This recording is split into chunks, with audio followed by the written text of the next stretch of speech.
timer also up there? Yep, 3, 2, 1. Good morning, my name is MacIntosh, and today I'll be doing an analytical IOP on the Metamorphosis by Franz Kafka.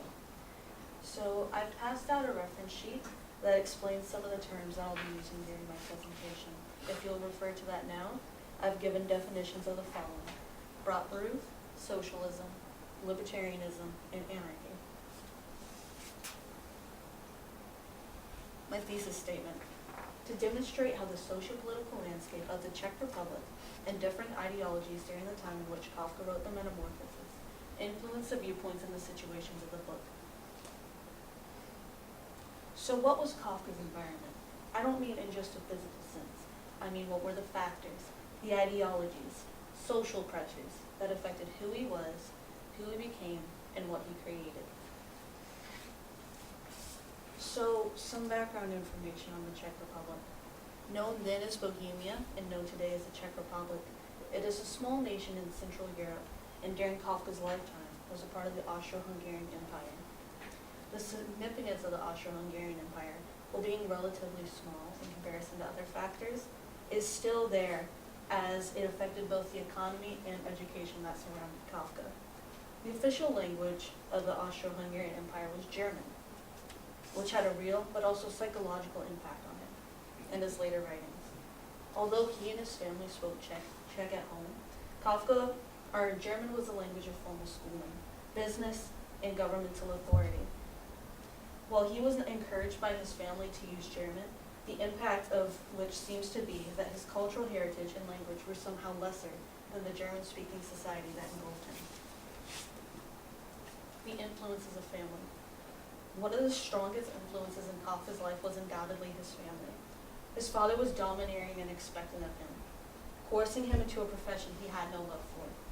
Kafka was constrained within the lifestyle his family and society had created for him, a working man who held the expectations of an outdated system, who was consistently despondent yet constantly maintained the condition in which he was in. Kafka's parents were also undemonstrative in his childhood, as they often left for more than 12 hours a day, creating a lonely environment for him. The state of Kafka. Kafka attended Charles University in Prague, where he studied in law for the purpose of getting a job that would please his family. After Kafka completed his education, he began to work at an insurance company as his Brotberuf. After beginning his Brotberuf, Kafka found it increasingly difficult to find time for his writing. While he had time in school to focus on it, even joining literary clubs, the loss of this impacted his happiness to the extent of resigning his first job after a year of employment. Afterwards, he found work in a new insurance company, which became better suited to his schedule and allowed him for more time for creative pursuits. Kafka also took an interest in socialism, libertarianism, and anarchy. Michael Mayers was an anarchist writer who invited Kafka to multiple political meetings. He describes Kafka as, but as a man as exposed and sensitive to social problems, he was strongly sensitive to them. Yet despite his interest in these meetings, given his frequent attendance, he never took part in the discussions. This reveals that as passionate as Kafka was, he was almost submissive in a way. In direct correlation to this, a passage from the Metamorphosis reads, "So then he started working especially hard, with a fiery vigor that raised him from a junior salesman to a traveling representative almost overnight.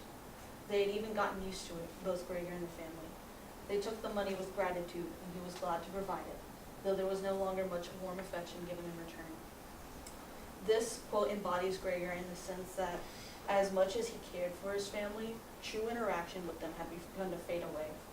Comparing the two together, we can see that Kafka's passive reception of the meetings can be connected to the reactions of Gregor's family, as they both held high regards towards their respective meetings, yet never truly interacted within them.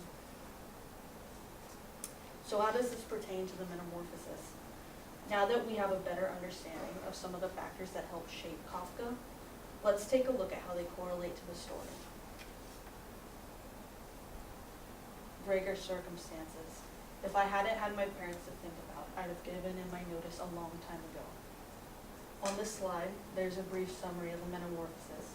Essentially, Gregor Samsa, a hard-working businessman that provides for his family, is transformed into an insect, His family dynamic is almost torn apart alongside his mental state.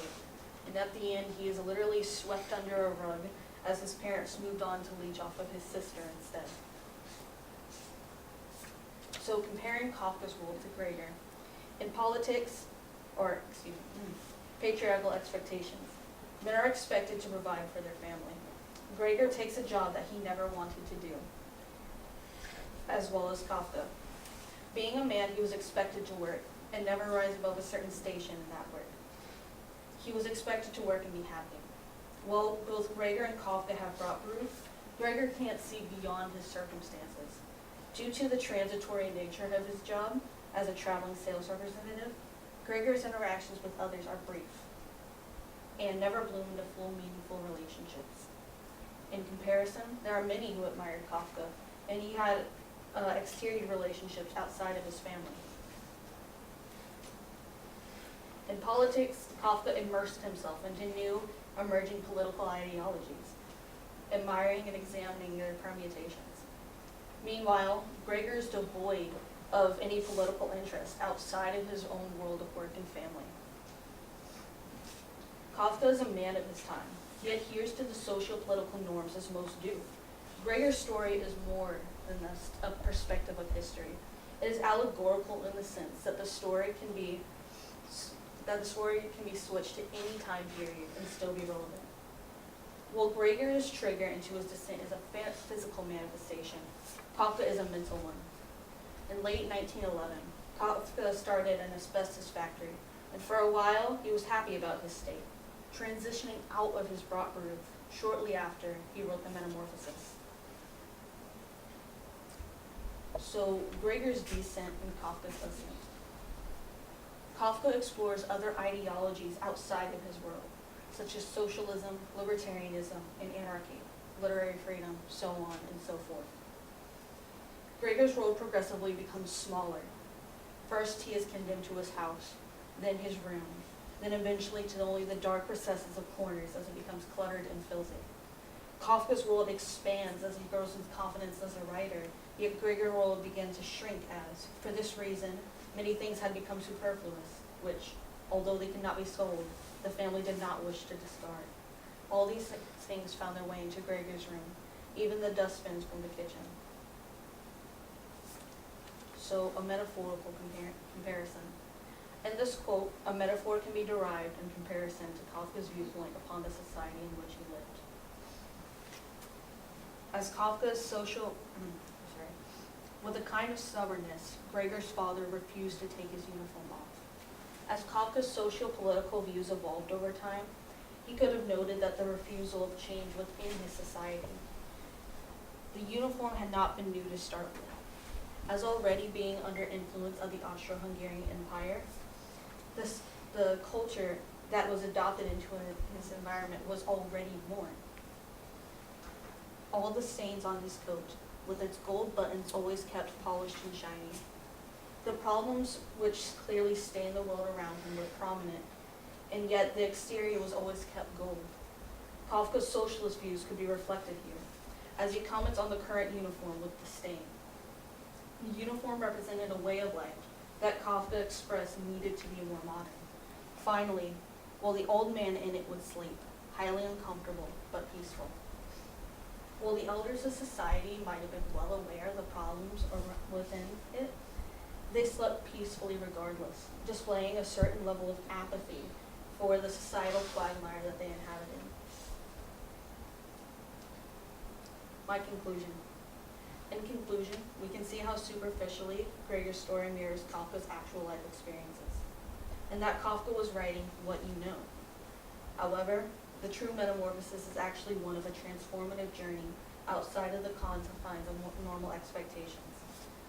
Kafka's intellectual exploration into various schools of philosophy through a socio-political lens provided the freedom to look inward and express the Gregor he might have become. In this way, Kafka defies the social norms and societal establishments created to confine the working class to a strata of society that could never envision upward mobility. Viewed through a modern perspective, it was Kafka's creativity and intellectual curiosity that spared him a spiritual metamorphosis into what would have been a fate worse than death.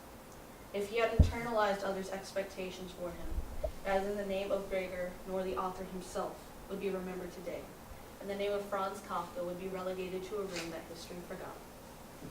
These are my works cited, my image citations, and that is the end of my presentation. Thank you for your time and attention. Ms. Jarrett, do you have any questions or comments?